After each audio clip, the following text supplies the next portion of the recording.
You gotta be in the... You got a car.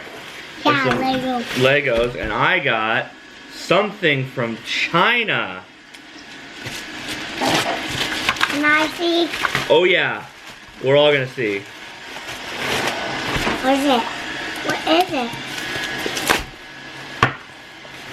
What is that? Leia.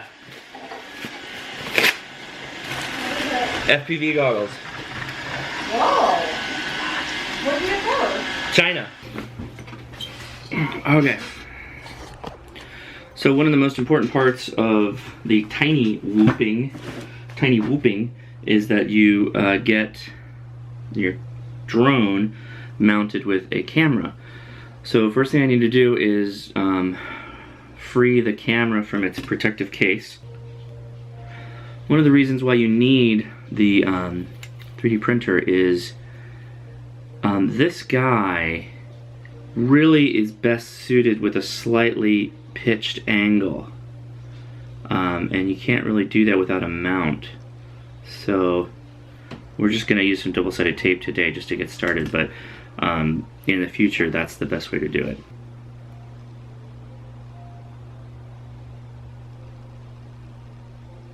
Got it. Okay, so the wiring is supposed to be like the wiring. It's supposed to be black to black. Don't know why the connector was like that, but okay. Now I know what to do. Okay.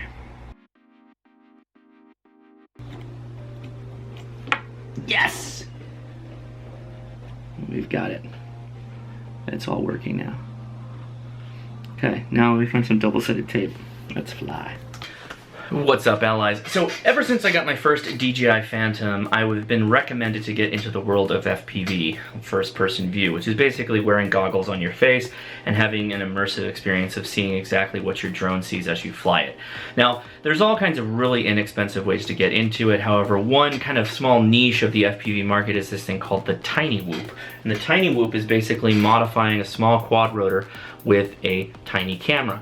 And you just tap into the battery lines and you use the stock battery, or there's a ton of upgrades. I'll get into that in the future, but I wanted to try it out without spending a ton of money. So I found, I think, what is the cheapest way to do it is picking up an EACHINE E010 and an EACHINE VRD2. This is the model, the second gen model. They had a first gen model. This is one of the reasons why I got it is because it features a DVR, a digital video recorder, and that allows you to do what I'm doing behind me, which is record the footage that's received off of the Tiny Whoop and record it to a memory card. The first gen models of the VRD2 had a screwed up DVR, and it wasn't something that you really wanted to mess with. There was all kinds of problems going back to this place called Banggood, which is a website in China. Anyway, don't worry about that. If you buy it today, you'll get a much better experience. Anyway, the E010, depending on whatever time you go to Banggood.com or Amazon, it can be had for under $20, which comes with the drone and a not so good transmitter. More about that in the future. And then the VRD2 is about $100 on Banggood.com.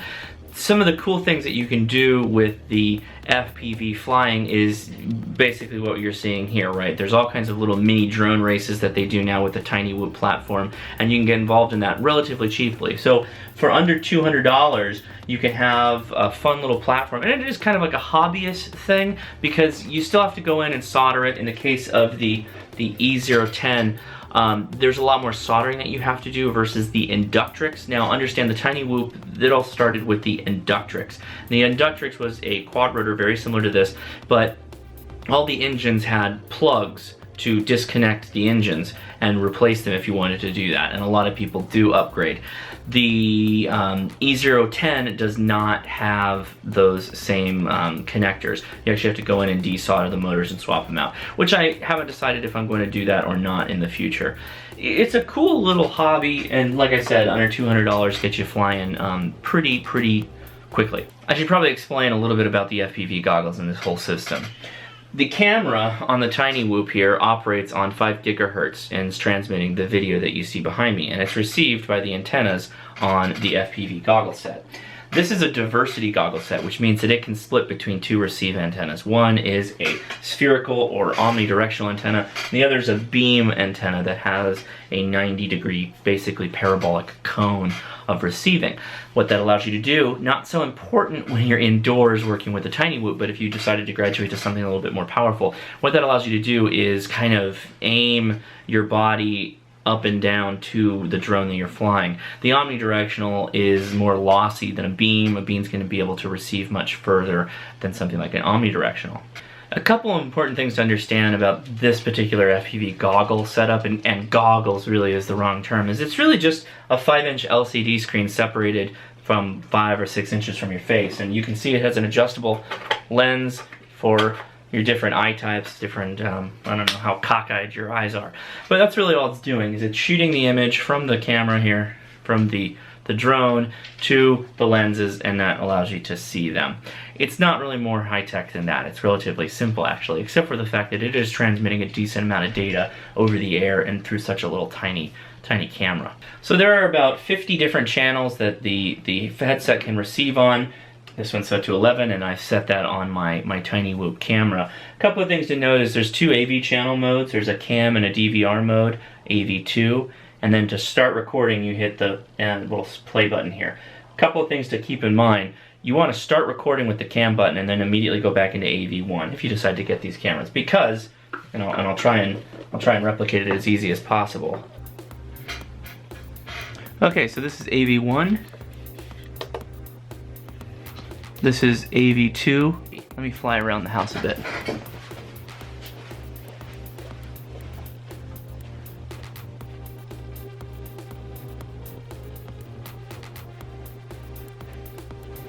Versus AV2.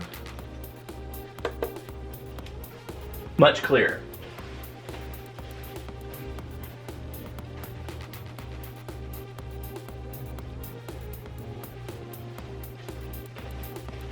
Again, going back to what I started with initially, you're only going to spend maybe $120, $130 for shipping just to get this little package set up right here. But from there, the sky's the limit. You can buy extra batteries. If you wanted to convert to the Inductrix battery, you can do that. If you wanted to change to better motors, you could do that as well. A lot of people, what they end up doing is swapping out this controller. This controller is not good. It's just a simple little transmitter, uses tool AA's. And these sticks are pretty awful on them. Very hard.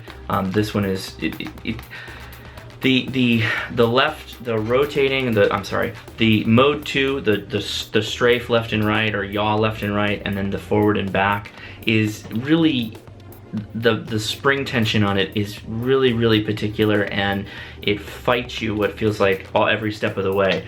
The cool thing, if you wanted to stick with this one for a while, if you happen to have access to a 3D printer, it's really easy to make replacement knobs for these. They just pop right off, and then you can replace them with something a bit longer, and then that way, for those of you that like to pinch fly, that gives you a lot more control because you're resisting the spring tension with 2 fingers instead of just 1 thumb.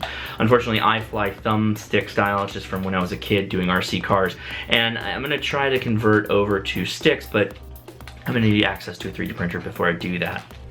You might be asking yourself, Josh, why haven't you talked about the camera? Well, the real answer to that is I made a mistake. When I bought and built my Tiny Whoop, I used an Aris A0 or E. What is it? The real reason is I used an Aris EF01, a very large camera that's very heavy and draws a lot of power. Great video, but there is the toss-up. And one of the reasons why the camera is like one of the most important things on the Tiny Whoop build, you both need low weight and low power consumption. Both of those allow you to fly longer. This camera on this platform only lets you fly for like maybe 3 minutes at the most, which is just awful. So I now recommend the Crazy Pony, the AIO camera, okay? The Crazy Pony Micro. I'll post the link in the description. It is a much lighter camera. I have one on order. I'm gonna swap this out and I'm gonna use that from now on because video quality is important, but it's not as important as getting more flight time. So that's why I'm now recommending the Crazy Pony. Anyway, Gotta be honest with you guys. So all in all, if you've got a little bit of money that's lying around after this holiday season, I'll post the links in the description to banggood.com to where you can get the FPV goggles and the drone to maybe start out your flying hobby in drone flight. This would be a good place for a lot of people to start. The only downside of flying these tiny whoops is that they run out of battery life extremely quickly, and particularly when you put a camera on top of them, most of them won't go over 4 minutes on a charge. So make sure you are buying replacement batteries if you do enjoy this kind of thing. Heck, sometimes you can get these things for under $20, closer to even $10. I believe I got that one, it was $11. That's a backup in case they break this one. And well, just start there. Start with that, fly it around, get your feet wet a bit, see if you like it, because understand, even if you remotely enjoy it, everything you do, replacing the transmitter, going to FPV, putting a camera on it, getting more batteries, is going to step up your enjoyment of the hobby just immensely. And from there, once you have a transmitter and some goggles, you'll be able to step up into larger drones that go faster, that are for outside, that are for racing, for doing all kinds of things. The sky really becomes the limit. So what do you think? Is the tiny whoop phenomenon interesting to you? Are you gonna step foot into the world of drones and maybe go check something out like the E010 or the DV2? If so, post your comments below, give me a thumbs up if you enjoyed this, and I will talk to you tomorrow. He's saying whoop! Whoop. Whoop. Whoop. Whoop. What you got? What is this little death trap you have in your hand? What is this?